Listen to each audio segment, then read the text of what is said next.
네, 성가대의 귀한 찬양에 감사를 드립니다. 특별히 거룩 하는데 뒤에서 듣는데 마치 천사들의 요한계시록에 나오는 그 천사들의 찬양같이 참 은혜로운 찬양이었습니다. 감사를 드립니다. 제가 오늘 뒤에 앉아 계신 팽소주 집사님 그 얼굴을 뵙고 너무 감사하고 감격스러워서 말씀을 들으니까 의사가 가족들을 부르라고 할 정도의 상황까지 가셨었는데 여러분들께서 기도해 주시고 또 하나님께서 은혜를 베푸셔서 우리가 다시 이렇게 함께 예배드릴 수 있는 것이 얼마나 감사한지 모르겠습니다. 다시 한번 감사드리고 또 앞으로도 계속 기도해 주시기 바라고, 또 하나님께서 여러분을 이 겨울 가운데서도 건강하게 은혜 가운데 인도하시기를 기도합니다. 오늘 말씀은 전도서 3장인데 여러분 기억하실지 모르겠지만 지난 2월에 전도서 3장의 앞부분, 즉 1절부터 13절까지의 말씀을 가지고 함께 말씀을 나눈 적이 있습니다. 저도 여러분들이 기억하시리라고 기대하고 드리는 말씀은 아닙니다. 우리가 성경 공부를 하고 그래도 지난주에 들은 말씀도 우리가 기억하기 쉽지 않지만 그래도 한번 들어보시면은 여러분들이 이어서 오늘의 말씀을 또 받으실 수 있을 것 같습니다. 먼저 그 전도서는 지혜 문학이라고 알려져 있는데 저번에도 설명드렸지만 다시 기억을 되살리시기 위해 다시 한번 말씀드리겠습니다. 지혜서는 성경에서 보통 잠언, 욥기, 전도서 이렇게 말합니다. 잠언은 지혜 문학인 걸 우리가 잘 알고 있지만 욥기도 그리고 전도서도 그에 속하게 됩니다. 이런 지혜서는 구약 성경의 다른 그 분야와 달리, 즉 율법서나 예언서와 달리 하나님의 구속사나 어떠한 이스라엘의 선민 사상 이런 것에 그렇게 주목하지 않는 편입니다. 대신 지혜서는 삶의 경험을 통해, 그리고 우리가 인간의 그 삶과 또 이 모든 만물의 자연의 삶을 그렇게 성찰함을 통해서 그를 통해 하나님에 대해 깨닫고 또 인간이 그 가운데 어떻게 살아야 하는지에 대해서 보여주고 있는 책이라고 할 수 있습니다. 그래서 구약 성경의 다른 책들은 우리가 대부분 신명기 신학이라는 것에 기초를 하고 있습니다.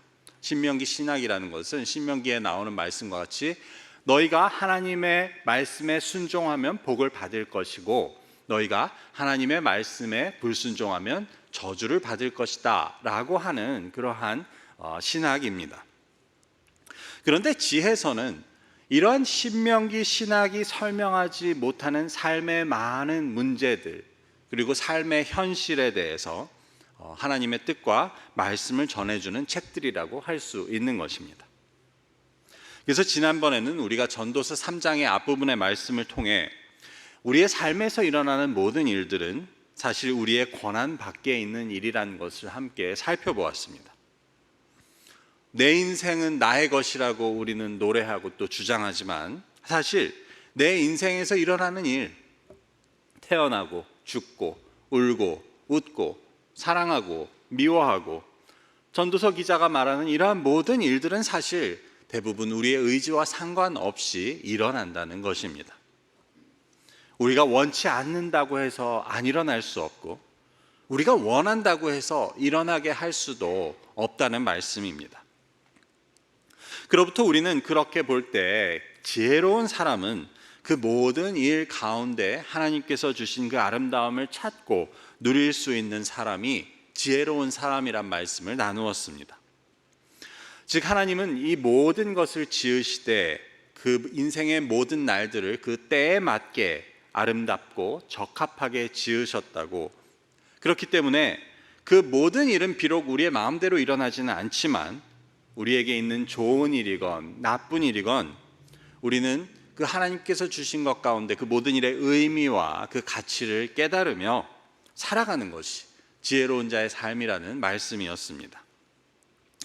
그래서 결론적으로 이를 바탕으로 지혜로운 자의 삶은 하나님을 두려워함으로 하루하루를 감사히 살아가는 것이라고 우리는 말씀을 나누었습니다.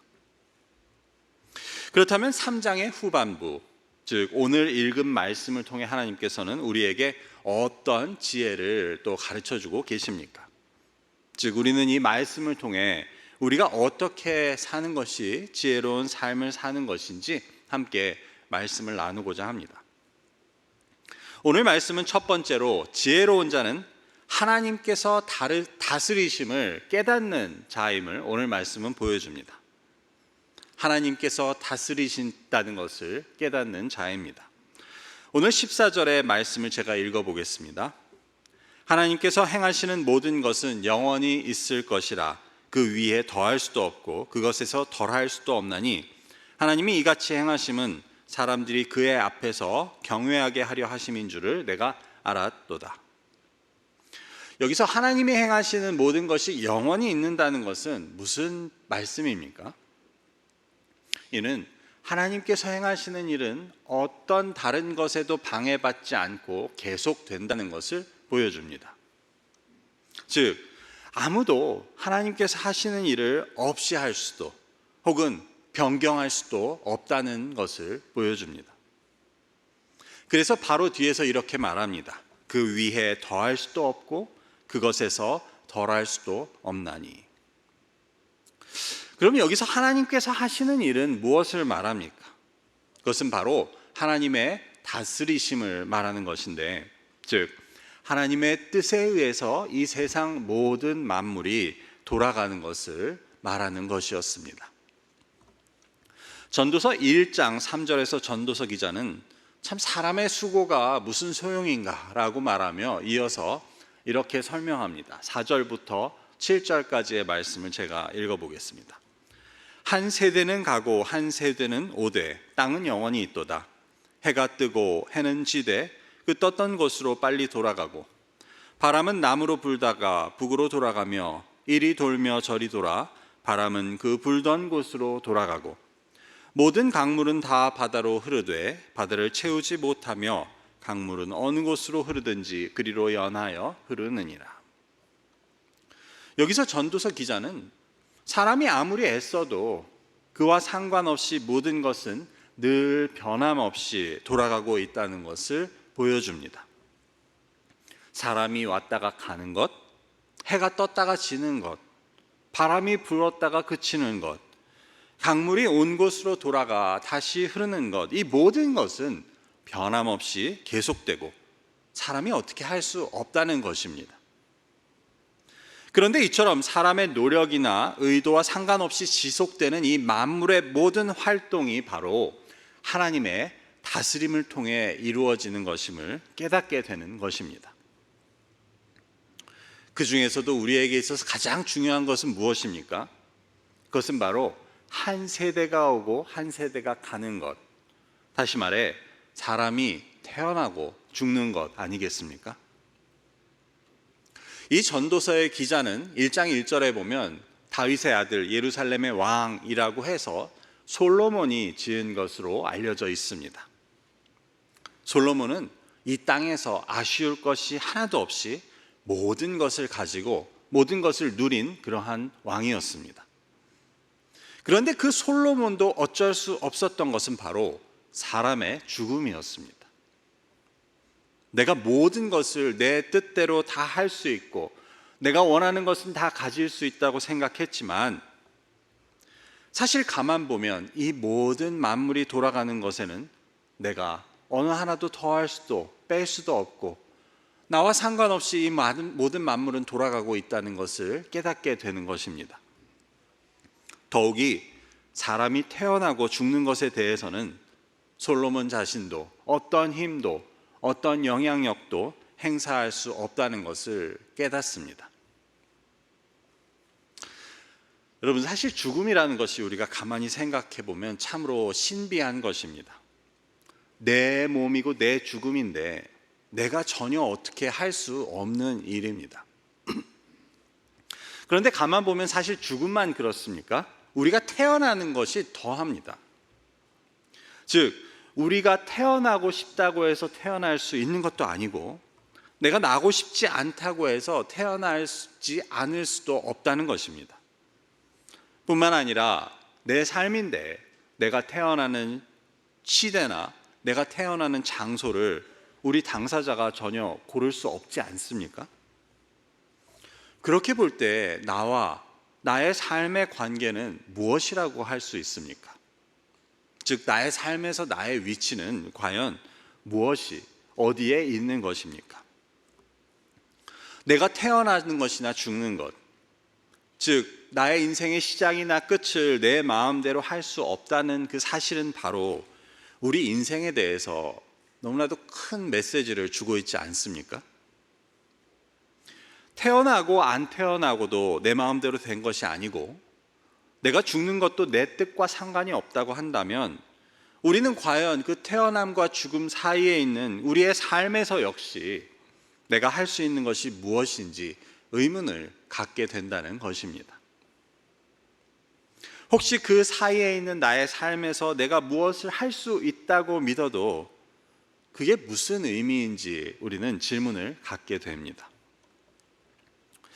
사실 이런 질문은 전도서의 기자뿐 아니라 철학에서도 해온 질문이었습니다.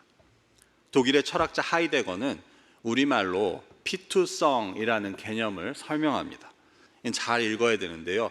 피투성이라고 읽으면 피투성이 오해할 수 있는데 피투성입니다.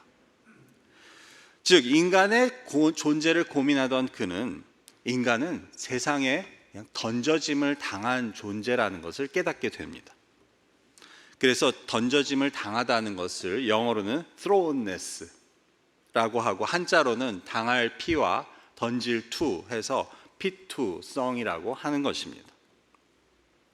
그래서 인간은 결국 자신의 의지와 상관없이 세상에 던져진 존재이고 또한 이 세상을 마찬가지로 언젠가는 강제로 떠날 수밖에 없다는 것을 그는 말하는 것이었습니다. 그로부터 하이데거는 이에 대한 해결책으로는 인간의 삶의 그러한 유한성과 죽음을 인식할 때 비로소 인간은 본래적인 자신의 실존을 찾을 수 있다고 말하는 것이었습니다.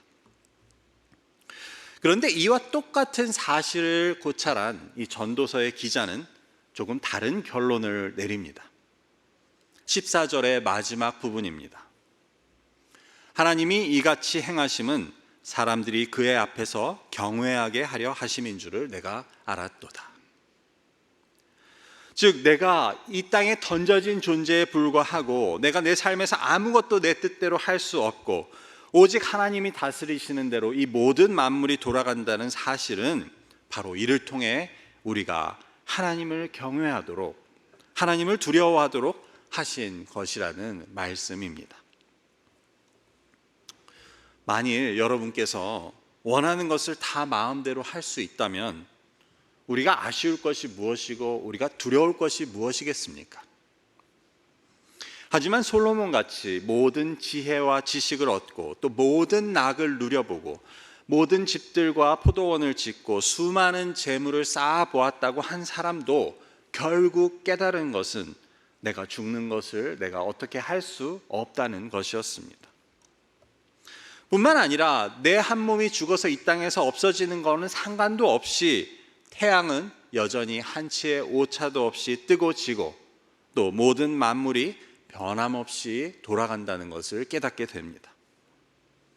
그래서 나는 이 땅에 잠깐 있다 가는 존재이지만 새로운 사람들은 끊임없이 태어나고 또 끊임없이 죽는다는 이 사실 앞에서 솔로몬은 이 모든 것이 헛되도다 라고 고백하던 중 결국 이 모든 것이 우리로 하여금 하나님을 두려워하도록 경외하도록 만든 하나님의 뜻이라는 것을 깨닫게 되었던 것입니다. 내 한 몸 태어나고 죽는 것을 마음대로 하지 못하는 자신의 하찮음, 그것을 그는 깨닫습니다. 내가 아무리 잘났어도 그 잘난 내가 죽는 것에 상관없이 하나님의 다스리심에 따라 돌아가고 계속되는 이 모든 세상 앞에서 그는 하나님에 대한 경외와 자신의 하찮음에 대해 깨닫게 되었던 것입니다. 우리의 경우는 어떻습니까? 오늘 말씀에 의하면 가장 어리석은 자는 내가 무엇인가 할 수 있다고 자신하는 사람입니다. 바꾸어 말하면 내가 지금까지 살아온 것이 내 능력이나 내 노력에 의해서 된 것이라고 믿는 사람이 어찌 보면 가장 어리석은 자라고 할 수 있습니다. 왜냐하면 그런 사람은 자기의 삶의 시작조차도 자기 뜻에 의한 것이 아니었음을 망각하고 있는 것이기 때문입니다. 뿐만 아니라 자기가 이루고 누리는 것이 언제까지 지속될 수 있는지도 모르면서 자랑하고 있는 모습이기 때문입니다. 예수님께서는 곡식과 재물을 쌓아두고 만족하고 있는 한 부자의 이야기를 비유로 드십니다. 그런 그에게 하나님께서는 오늘 밤에 내가 네 영혼을 도로 찾으면 네가 가진 모든 것이 누구의 것이 되겠느냐라고 물으십니다. 이렇게 볼 때 우리가 평생을 모으고 쌓고 이룬 것도 하나도 내 것이 아니라는 것을 깨닫게 됩니다. 내가 가져가지도 못하고 내 뜻과 상관없이 내가 원하지도 않는 때에 남에게 넘겨지게 될 그것을 우리는 무슨 근거로 내 것이라고 말할 수 있습니까? 이 예수님의 비유는 정확히 그 전도서의 기자가 말하고 있는 것과 같은 내용이었습니다. 전도서 2장 18절의 말씀을 제가 새 번역으로 읽어보겠습니다. 세상에서 내가 수고하여 이루어놓은 모든 것을 내 뒤에 올 사람에게 물려주리를 생각하면 억울하기 그지 없다. 결국 내 삶의 시작과 끝도 내 마음대로 할 수 없고 그 사이의 모든 일도 마찬가지이며 또한 그 가운데 수고하여 이룬 모든 것들도 결국 내 것이 아님을 깨닫는 것이 바로 지혜의 시작임을 오늘 말씀은 보여줍니다. 이를 통해 하나님께서 다스리신다는 사실을 깨닫고 하나님을 경외하는 것이 지혜라는 것입니다.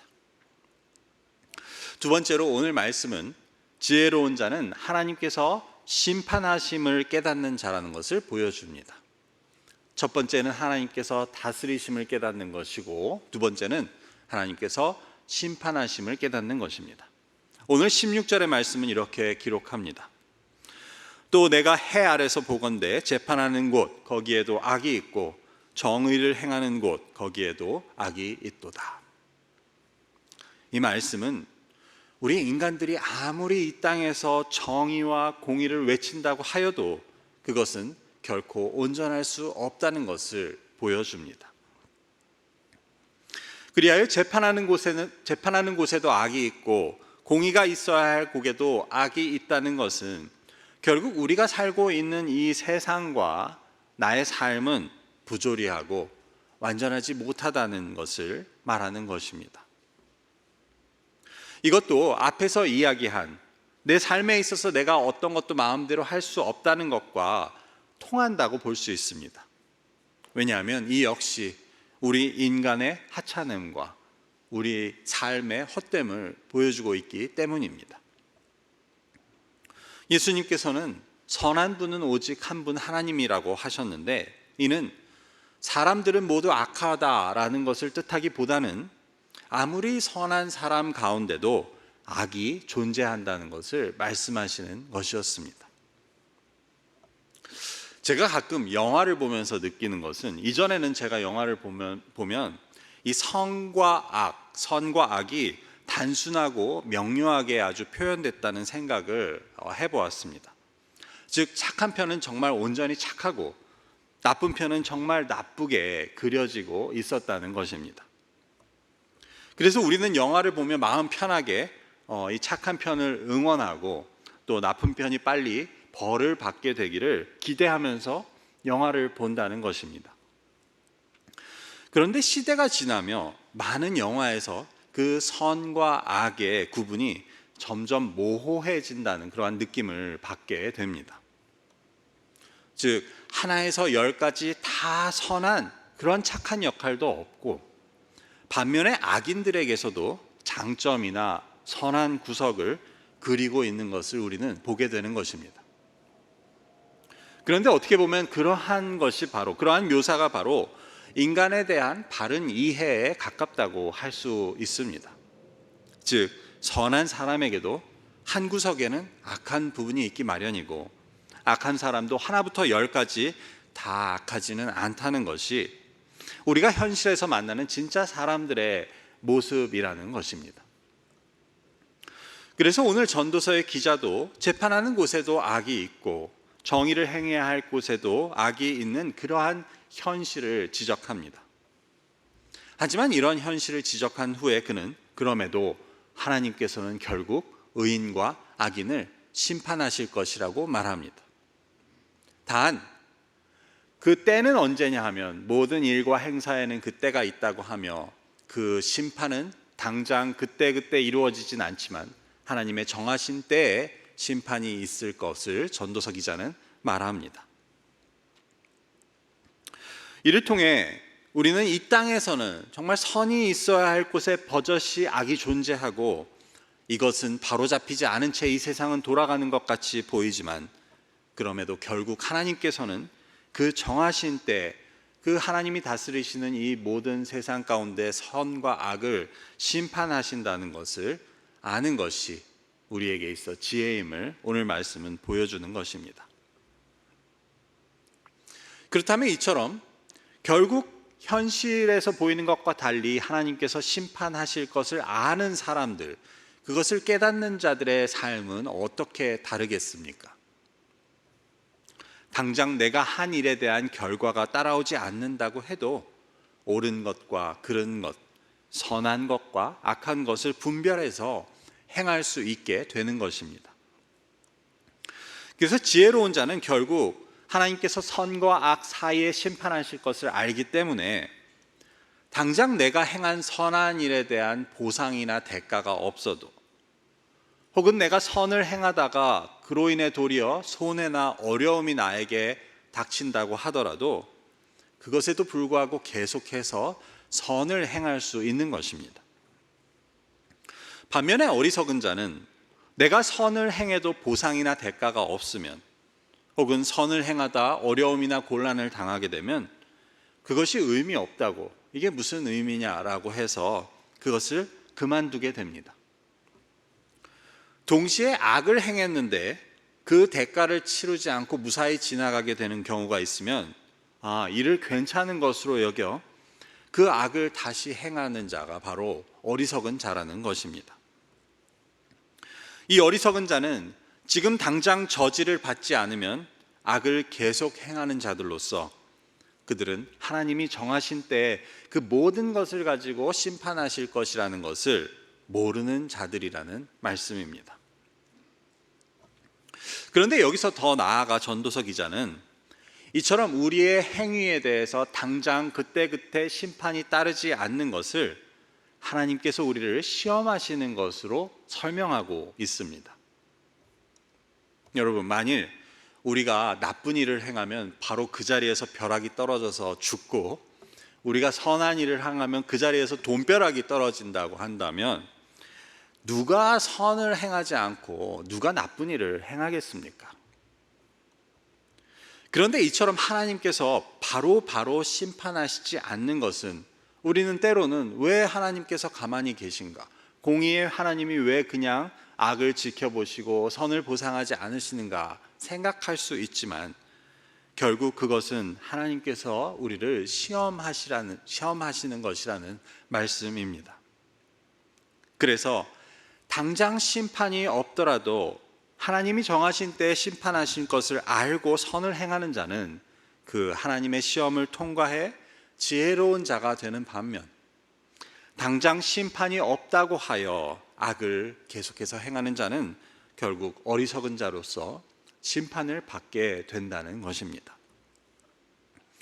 그래서 18절에서 이렇게 말합니다. 내가 마음속으로 이르기를 인생들의 일에 대하여 하나님이 그들을 시험하시리니 그들이 자기가 짐승과 다름이 없는 줄을 깨닫게 하려 하심이라 하였노라.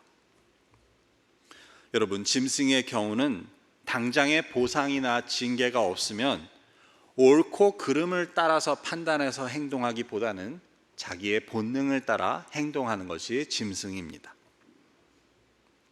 잘못했을 때 짐승에게 바로 고통을 주면 짐승도 학습을 해서 그 잘못을 피하게 되지만 만약에 짐승이 잘못했는데 아무런 고통이 없거나 아니면 도리어 보상을 해준다고 한다면 그 잘못을 계속 범하는 것이 바로 짐승이라는 사실입니다. 그래서 당장은 고통이 없지만 결국 하나님께서 심판하신다는 것을 깨닫지 못하고 행하는 자들은 결국 짐승과 다름이 없다는 것을 전도서 기자는 말합니다. 결국 하나님께서 그 정하신 때에 심판하신다는 사실을 알고 행하는 자는 지혜로운 자이지만 그렇지 못한 자는 짐승과 다름이 없다는 것을 오늘 말씀은 보여주고 있습니다. 마지막으로 오늘 말씀은 지혜로운 자는 나의 모든 것이 하나님이 주신 것임을 깨닫는 자라고 오늘 말씀은 가르쳐 줍니다. 22절의 말씀, 오늘 마지막 절에서 전도서 기자는 이렇게 말합니다. 그러므로 나는 사람이 자기 일에 즐거워하는 것보다 더 나은 것이 없음을 보았나니 이는 그것이 그의 몫이기 때문이라. 그의 뒤에 일어날 일이 무엇인지를 보게 하려고 그를 도로 데리고 올 자가 누구이랴. 여기서 전도서 기자는 사람의 일을 언급하는데 그것을 바로 뒤에서 그의 몫이라고 이야기합니다. 여기서 몫이라고 번역된 말은 성경의 다른 곳에서는 분깃이라고도 번역된 단어인데, 즉 하나님께서 개인에게 주신 것을 말하는 그러한 단어입니다. 이를 통해 전도서 기자는 사람이 이 땅에서 하게 되는 자신의 일이 바로 하나님께서 그에게 주신 분깃이라는 것을 보여줍니다. 그래서 이 땅에서의 나의 삶이 앞에서 이야기했듯 비록 내가 오고 싶다고 온 것도 아니고 내 마음대로 할 수 있는 것도 없으며 또한 옳고 그름에 따라 바로 정의가 행해지는 그러한 환경은 아니라고 하더라도 그런 가운데서도 우리는 내게 주어진 그 삶이 바로 하나님께서 나에게 주신 그러한 것임을 깨닫고 그 일에서 하나님이 뜻하신 의미와 보람을 느끼는 것이 바로 지혜 있는 자의 모습임을 보여주는 것입니다. 이처럼 모든 것이 하나님께서 주신 것임을 그리고 하나님께서 주시지 않은 것이 없음을 깨닫는 것이 바로 지혜 있는 자의 삶이고 그것을 깨달은 자의 삶은 분명히 다를 수밖에 없습니다. 우선은 이 삶의 나의 것이 아님을 인정하고 내 마음대로 할 수 없음을 깨닫지만 그럼에도 불구하고 이는 나에게 허락하신 아주 귀한 선물과 또 기회라는 것을 알게 됩니다. 그래서 그 하나님께서 주신 삶과 이를 통해서 보람과 의미를 찾으려고 하고 또 그를 통해 하나님께서 주신 기쁨을 누리고 선을 행하고 사는 것이 바로 지혜로운 자의 삶인 것입니다. 그렇게 될 때 내 것이라는 내가 이루겠다는 그러한 탐욕이나 자랑 대신 주어진 것에 만족하며 감사하며 살 수 있게 되고 또한 하나님의 갚아주심을 기대하며 선을 행하되 어떠한 일에도 낙심하지 않는 삶을 살 수 있게 되는 것입니다. 이제 말씀을 맺고자 합니다. 오늘 전도자의 말을 통해 우리는 첫째로 하나님께서 다스리심을 깨닫는 자가 지혜로운 자임을 나누었습니다. 이를 통해 지혜로운 자는 나의 삶에서 나의 위치나 나의 역할에 대해서 깨닫게 되는 것입니다. 둘째로 하나님께서 심판하심을 깨닫는 자가 지혜로운 자라고 나누었습니다. 이를 통해 당장은 이 땅에서 정의가 실현되지 않는 것 같지만 결국 하나님께서 정하신 때에 심판하실 것이라는 것을 믿고 하나님의 뜻을 따라 살며 선을 행하는 것이 지혜라는 것입니다. 마지막으로 오는 모든 것을 하나님께서 주셨다는 것을 깨닫는 것이 지혜입니다. 이 땅에서의 나의 삶도 하나님께서 주셨고 나의 가정, 내가 하는 일도 다 하나님께서 주신 것입니다.